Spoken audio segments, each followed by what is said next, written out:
Hai semuanya, selamat datang di video pembelajaran ekonomi bareng aku. Hari ini kita mau bahas hal penting banget, tapi sering gak kita sadari. Pernah gak kamu dengar berita tentang kayak inflasi naik, suku bunga turun, atau pemerintah menambah anggaran belanja? Semua hal itu terjadi berhubungan erat dengan bagaimana ekonomi suatu negara bekerja. Dan salah satu cara untuk memahaminya adalah lewat analisis Keynesian sederhana dan model agregat demand, agregat supply. Yuk kita pelajari bareng gimana pandangan klasik dan Keynes menjelaskan kegiatan ekonomi kita. Sebelum muncul Keynes, ekonomi didominasi oleh pandangan klasik. Menurut mereka, harga, upah, dan suku bunga akan menyesuaikan dengan sendirinya. Kalau ada pengangguran, ya tinggal turunkan upah, maka perusahaan akan kembali memperkerjakan pekerja dan ekonomi akan seimbang lagi. Tapi Keynes nggak setuju. Dia bilang dalam dunia nyata harga dan upah tidak selalu fleksibel. Bahkan saat krisis pengangguran bisa tetap tinggi walau upah sudah turun. Jadi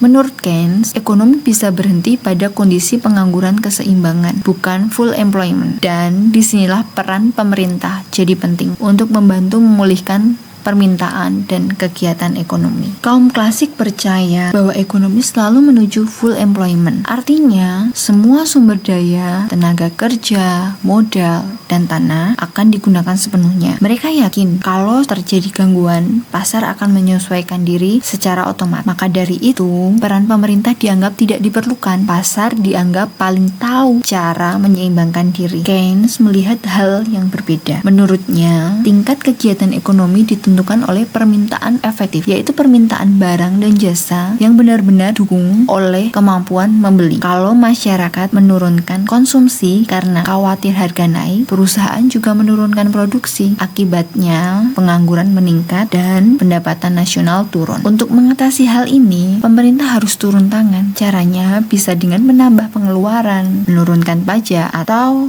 memberi insentif investasi. Sadono Sukirno menjelaskan, kebijakan seperti ini akan menciptakan multiplier effect. Setiap tambahan pengeluaran pemerintah bisa meningkatkan pendapatan nasional beberapa kali lipat. Selain permintaan, Keynes juga menekankan peran uang dalam kegiatan ekonomi. Orang memegang uang bukan cuma buat transaksi, tapi juga buat berjaga-jaga dan berspekulasi. Kalau jumlah uang beredar bertambah, berarti ada lebih banyak dana yang tersedia di bank. Akibatnya, suku bunga akan turun. Bunga yang lebih rendah membuat masyarakat dan pengusaha lebih semangat untuk berinvestasi dengan membuka usaha, membangun pabrik, atau memperluas produksi. Hasilnya apa? Ekonomi bergerak dan lapangan kerja bertambah. Menurut Keynes, suku bunga ditentukan oleh interaksi antara permintaan dan penawaran uang. Permintaan uang tergantung pada 3 hal, yaitu transaksi, berjaga-jaga, dan spekulasi. Sedangkan penawaran uang ditentukan oleh kebijakan bank sentral. Kalau Bank Indonesia menambah penawaran uang, suku bunga akan turun. Sebaliknya, kalau uang beredar dikurangi, bunga akan naik. Perubahan suku bunga inilah yang kemudian mempengaruhi investasi, pengeluaran agregat, dan pendapatan nasional. Lalu, bagaimana hubungan uang, suku bunga, investasi, dan pendapatan nasional? Coba bayangkan, seperti rantai sebab akibat. Ketika jumlah uang beredar meningkat,